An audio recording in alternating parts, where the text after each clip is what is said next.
Hey, welcome everyone. Welcome on this Monday, September 18th. Yeah, thanks for joining me today. Yeah, well, you know, they say lessons in life will be repeated until they're learned. Everyone. It's like the universe's way of saying, on this Monday, you didn't catch the lesson the first time? 18th. Well, don't worry, we got plenty of reruns. Seriously, today. Life does have a peculiar sense of humor. Yeah, well, it's like they got this best of blunders reel. It can't wait to play for us. You thought you conquered that fear of public speaking? No worries. Here's another PowerPoint presentation you need to present, my friend. In relationships, oh boy. Don't get me started. It's as if life's matchmaking service is stuck on repeat. Didn't learn to communicate last time? Well, here's a different partner. Same as the last partner. Good luck.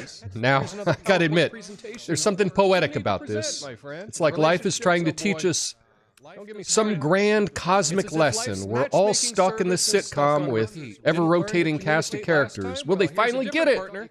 Stay tuned for the next episode, but good luck. Son of a gun. I gotta admit, there's something poetic about this.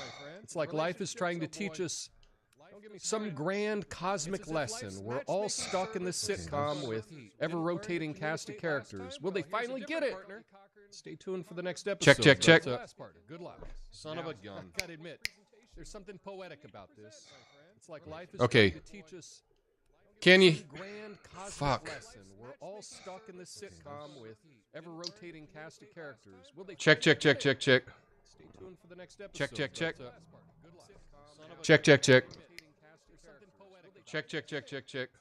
Okay. Check. Can you? Check. Okay, you can hear me, right? Okay. Check. Okay, you can hear me, right? Can you hear me? Check.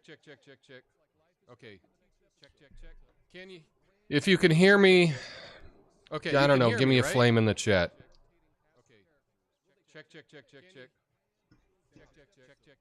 Okay, you can hear me, right? Can you hear me? Check. Okay. Check. Can you? If you can hear me, okay. I don't know. Give me a flame in the chat. Okay, you can hear me. Good. I'm just going to start again. I don't know what the hell happened. Can you hear me?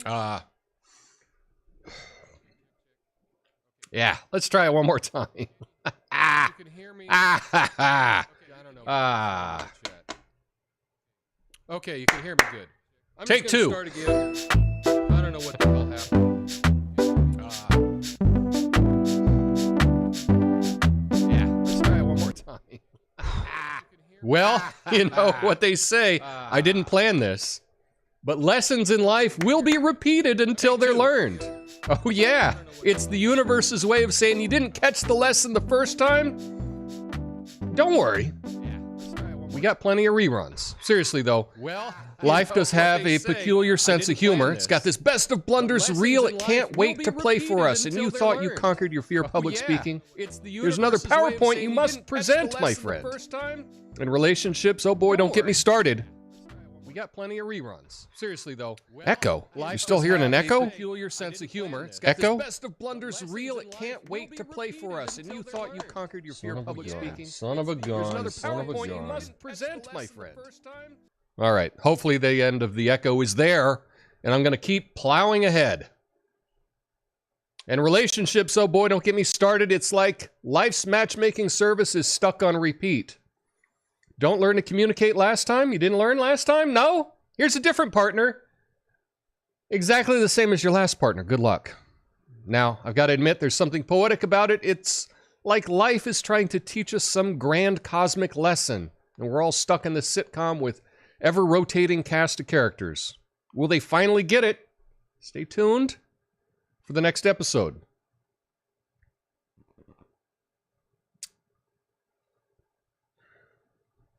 Yeah. Stay tuned for the next episode.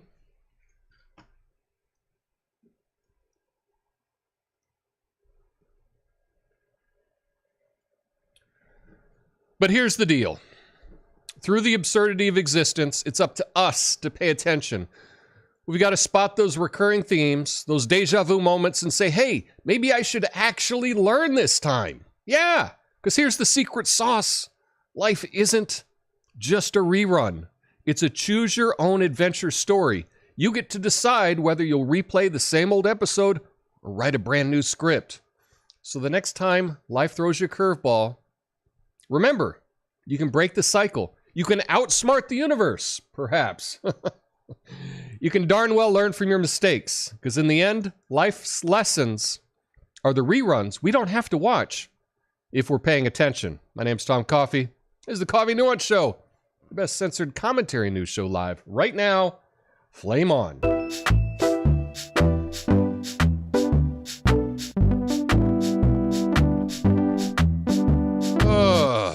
Well, how about that? I did not do this. This was not intentional, that I was going to screw up the live stream as an example of how you got to keep getting the same lesson until you freaking learn it. It just worked out that way, right? It just worked out that way. Yeah. Oh, it's so funny. Speaking of learning lessons,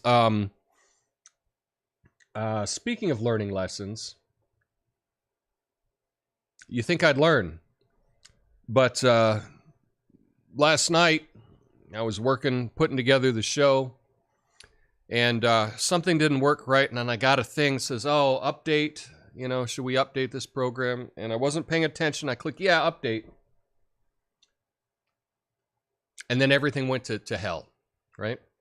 And I blame this has happened before. Of course, I don't remember how I fixed it last time. But I updated something on my computer and then it no longer worked.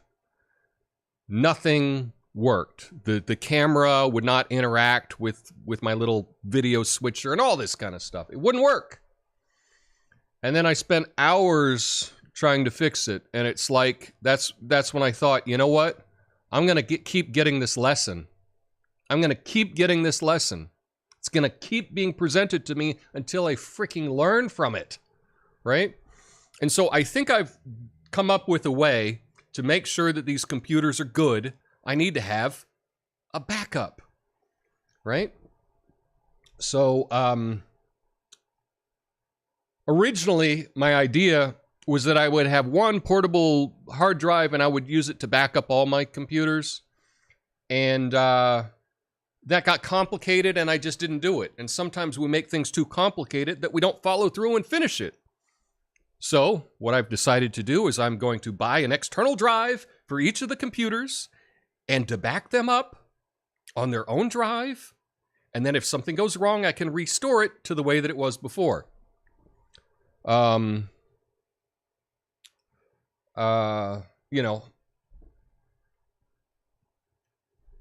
I told myself this last spring, but I didn't do it. So again, here I am today, repeating the lesson that I didn't learn. But the question is, will I learn from it this time? Well, you're going to have to stay tuned to find out.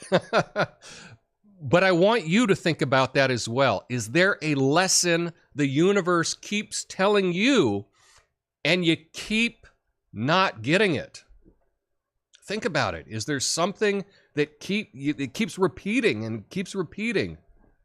Well, now, this is your chance. Join me in saying, okay, this time I'm going to get it.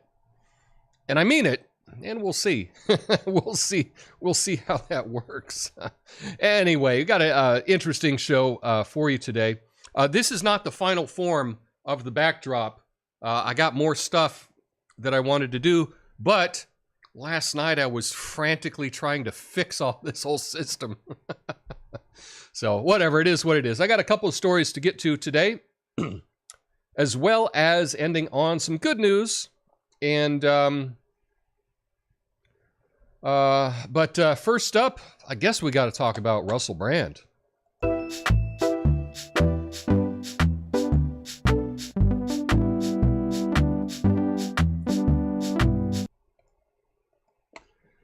So, what are the odds that once you gain political power, a large following, become a threat to the corporate media, that same media will convict you in the press from something that allegedly happened decades before. Well, Russell Brand found out that those odds are 100%. So here's the story. Comedian and social influencer Russell Brand has been accused of rape, sexual assault, abuse of 4 women who knew him over a 7-year period during the height of his fame, as reported by 3 British news organizations, the Sunday Times, the Times of London, and Channel 4's Dispatches. Brand has denied these allegations, asserting that all his relationships were consensual. The women came forward after reporters approached them, and some mentioned Brand's newfound online wellness influencer status as the reason for speaking out. Brand posted a video online refuting the allegations, suggesting that they might be part of a coordinated effort to discredit him due to his controversial views, including skepticism about certain health things. Brand's career transitioned from stand-up comedy in the early 2000s to Hollywood. He later became a political commentator and influencer, discussing topics like personal freedom and the pandemic in recent years. So I actually watched the documentary yesterday that they put out in Britain. You can find it if you search around. There may be a copy on YouTube, maybe a copy on Rumble. Just saying. But I watched the whole thing, and it really got me thinking, you know, if you present one side of a story and you don't get the other side of the story, that one side of the story is pretty convincing. I feel like I could convince you of something if you only watch the one side. Now, I'm certainly not defending Russell Brand at all. I don't know what happened, but what I will say is a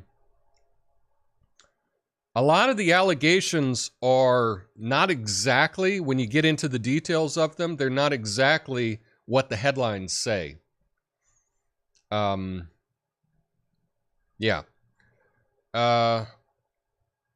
And just because he's a popular political commentator now, and perhaps, you know, he's got millions of subscribers on YouTube.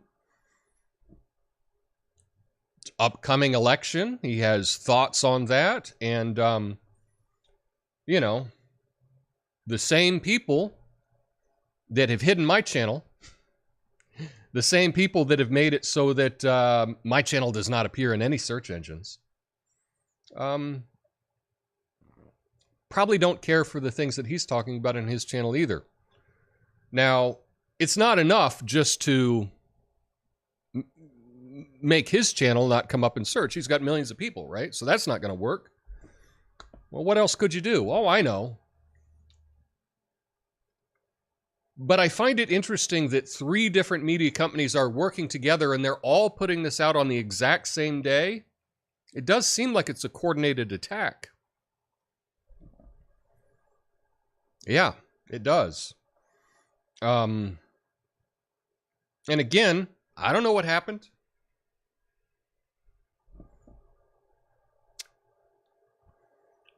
But everything that happened was, you know, I think it was 15 to 18 years ago is when it happened. Not saying that if you did something 15 years ago, that you shouldn't be held accountable for it, right? But if you only look at one side and you don't interview anyone that has contrary recollections, I don't know. But it does look like they're coming for Russell Brand very hard. And we'll just have to see what happens. I don't know. What do you think? Let me know in the comments if you think he will survive this. I think he will. But yeah. Yeah. Anyway, let's get to something a little less serious.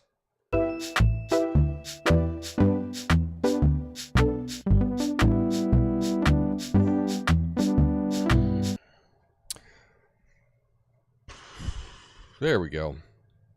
Did you catch the Senate dress code shakeup? Chuck Schumer decided that senators can wear whatever the hell they want to wear on the floor. I mean, come on. These folks are supposed to be role models, and role models shouldn't be strolling around in Crocs.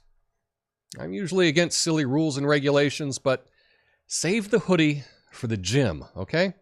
So here's the story. Senator Majority Leader Chuck Schumer has told the Senate's Sergeant-at-Arms to stop enforcing an informal dress code for senators. This allows Senator John Fetterman to wear more casual attire on the Senate floor. The dress code is traditionally business attire, but that's not officially documented. This change only applies to senators, not staff. Similar changes have occurred in Congress in the past with relaxed standards for women's attire in the Senate and updates to the House dress code. The move aims to accommodate senators and staff who prefer less formal attire. I got thoughts on this. If you can't wear a collared shirt, if that's too much for you, don't be a senator. I know. Does this make me some right-wing conservative extremist? I wear a collared shirt every day for this show. I think back to when I taught school. And when I taught school, I had to wear a tie. I had to wear a dress shirt and a tie and slacks and dress shoes every day to teach school. And you know what? It was a good thing, because the way that you present yourself is how society will treat you. Okay? And I would dress up every day and to let the kids know that I deserved respect. I was dressed up for it. I was wearing a tie. Now, I had a male principal, but it was mostly females at the school. And there was no dress code for any of the women. They were wearing, jogging pants and sweatshirts and whatever the hell they wanted to wear. There was no dress code for the women. But for the men, I had to wear a tie every day to teach school. And you know what? I could do it. I don't know. Fetterman's...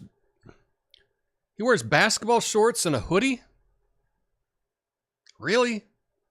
As a senator? Now, I know if... You may think that that's petty. I don't. I think it's embarrassing. I really think it's embarrassing. It's cringe, actually, if you're going to a funeral, right? Do you just show up wearing a hoodie and your Crocs? No. Show some damn respect. I know that makes me, I don't know, must make me super conservative, I guess. I don't know. But I think it's pathetic. That's my take.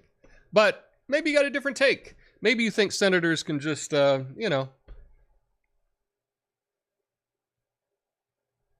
honestly, I can't see. I don't understand this. I don't get it. But, whatever. Is what it is. Let's get to the next story.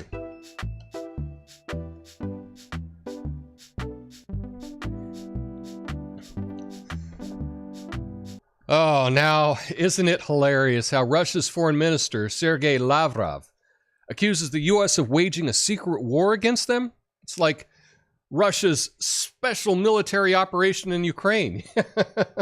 They're not at war either, right? Everyone knows what's going on, but they're still trying to convince us it's a surprise birthday party they're hosting for Ukraine. Yeah.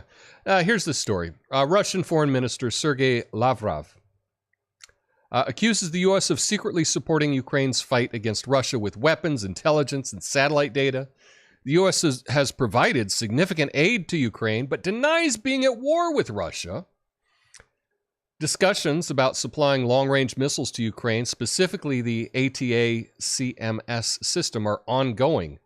So, Yeah, the foreign minister said, look, the U.S. is at war with us. I mean, not technically, right? But, I mean, technically, Russia says they're not at war with Ukraine, right? It's a special military operation.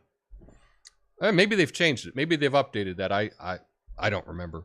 But it's kind of like the same thing. Like all the military operations that we have here, they're not actually wars, right? We call them something else. Because wars actually have to be decided by Congress. And it's a lot easier just to call it something else. Don't call it a war, and then you can just do it anyway, right? Everything that's happening everywhere around the world, you know, technically, right? The Afghan war, the Iraq war, those weren't technically wars, right? Because Congress never went through and officially declared war. But yeah, we are in a proxy war with Russia. It's pretty obvious. And in the upcoming election, I am in favor of anyone that wants to end it, and I am against anyone that wants to further it. And if you think that Ukraine can win, I don't know. I got a bridge to sell you. You know, it's not happening. It will never happen. It will never happen. And so if you see a politician saying that, it looks to me like they're just in favor of the wholesale slaughter of every single person in the country of Ukraine, because that's not going to happen. It's just not. But anyway, we need some good news after all this nonsense, right? We need some good news. So here I got a good news story for you.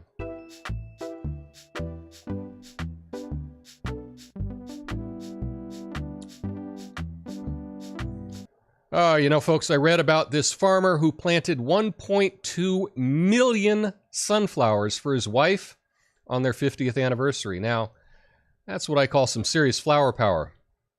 I've got to say, after 50 years of marriage, that's a lot of he loves me not, he loves me not. I mean, 1.2 million, if there were 1.2 million petals, that's a whole lot of indecision there. Yeah, so Farmer Lee Wilson gifted his wife Renee 1.2 million sunflowers for their 50th anniversary, which is also the Kansas state flower and her favorite. Aww. He secretly planted these sunflowers on 80 acres of his land in May and revealed them to her in August. The surprise attracts visitors from miles away who came to see and photograph the blooming sunflowers near Pratt, Kansas. Renee described it as the perfect anniversary gift that made her feel oh so special. And I would feel special too. I'd feel special if someone planted one sunflower for me. One. 1.2 million? Wow. Oh man, that's great. And to me, that's a feel-good story. It just shows you that you can do something amazing. Like this guy was able to do something so amazing that he's made national news. And he did something amazing for his wife. And what a way to celebrate 50 years. I think that that's a really sweet, nice story, and we need good news at the end of it.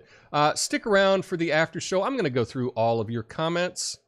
And yeah, I'll go through all your comments. I will see you then. And I will be back on Wednesday, hopefully with a little bit more added to the set on a Big Idea Wednesday. So I'll see you then. Peace.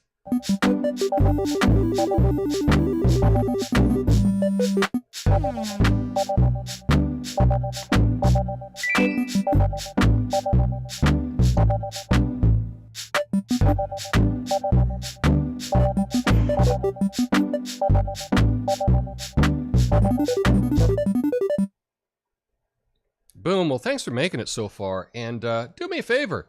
On Rumble, we got a couple people watching on Rumble right now. And on YouTube, go ahead, smash that like button. Doesn't cost you a thing. Makes me feel good. You know? If you're not going to plant 1.2 million sunflowers for me, just give me a thumbs up. You know? That'll do it. Rev68 says, media companies should be natural competitors. The fact that they coordinate, cooperate, tells you everything you need to know. It's interesting, that term, tells you everything you need to know.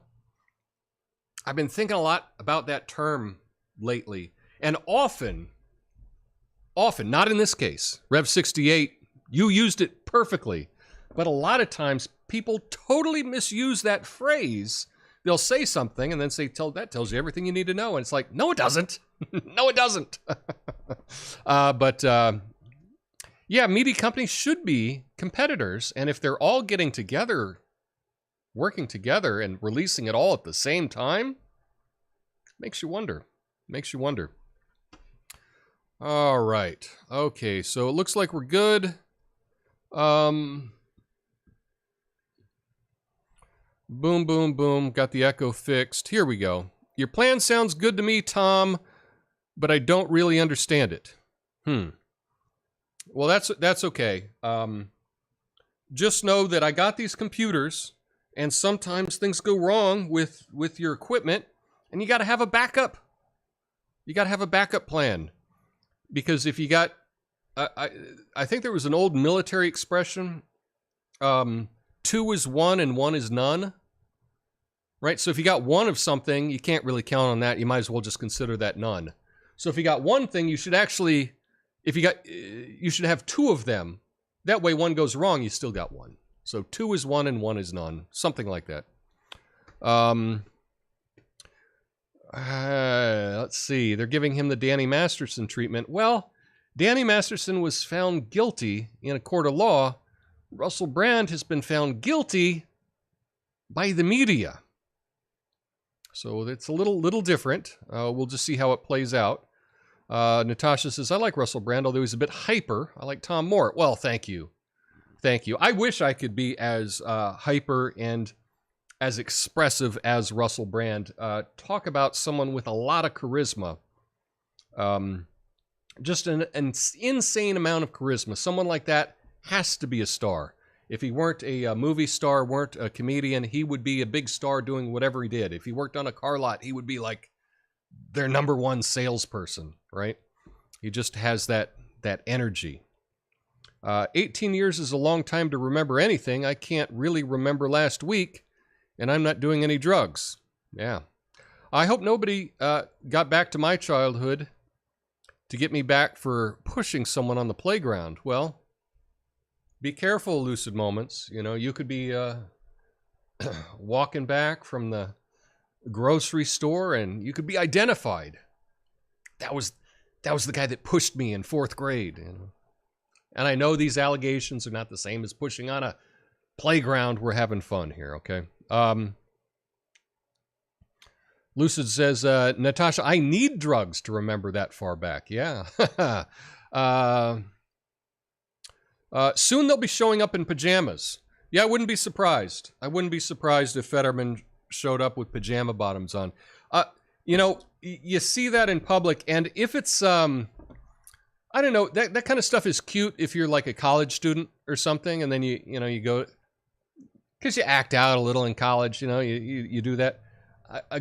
I've seen grown adults wearing pajama bottoms and Crocs at the supermarket, and I just don't get it. I want to say, you know, we live in a society. Yeah. Hashtag my clothes matter. I like that. I like that.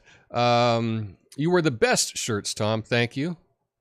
I like shirts. Doc BTW hit me up with a nice big tip on Yahoo. Congrats, Tom. You are in great company. Your opinion is valued by us and feared by them. At least you were unpersoned without those charges, like Russell. Yeah, they didn't have to do much to get rid of me, right? All they had to do was just delete me off a search. Not suggest my video to anybody that isn't a subscriber. Because I can see the analytics for my shows, and I can see that, like, almost always it's nearly 100% of the people that even watch my video or click on my video are already a subscriber. kind of hard to grow if the only people that are watching it are already subscribed. But, you know, it is what it is. Is that shirt your grandfather's shirt? Collar looks wide. No, this is not his shirt. This is actually, this shirt's not that old. I mean, it's this century. So this is not from the 60s or anything. Nootropics are brain enhancers. I spelled it wrong. Let's see. Thanks. Always need a reminder for the thumbs up. Anyway, so that's all we got for today. Thanks, everybody, for sticking around. I want to leave you with one thing that I was thinking about, and I didn't do a story on it, but for staying till the end, I'll give you one thing to think about as we leave. I'm watching Meet the Press, and we've got the new host, Kristen Welker of Meet the Press, and she had on her panel to talk about what a terrible person Trump is, right? Because she interviewed Trump, and then she had a panel to talk about it. And one of the people that she had on was Valerie Jarrett's daughter, who's now the host on NBC Saturday Today Show. Okay. Now, and she just introduced her as like, oh, here's whatever her name is, who hosts the show on Saturday. And then she got on and just decided to trash Trump, which is fine. I mean, that's why people are on, is to give their opinions. But here's the kicker. Never mentioned who her mother was. And in most cases, yes, someone's an adult. You don't need to mention who their parents are. But Valerie Jarrett actually lived with the Obamas. Ran, you know, chief senior advisor to Obama in the White House, and was running everything for him afterwards, and is currently the CEO of the Obama Foundation. Okay? So there couldn't be a single person that is closer to Obama politically than Valerie Jarrett, and her daughter is then on trashing the other side. It should at least, I think, in my opinion, you should at least mention, just mention who the mother is. I understand she's an individual person, you know, but didn't even disclose who she was and what ties that she had to Obama. I don't know, but that's NBC. We can count on NBC for for not shooting straight on things. Anyway, I just wanted to mention that as I was thinking of it. Anyway, that's all I have for you today. I'll be back on Wednesday. Have a beautiful, beautiful day. Until then, peace.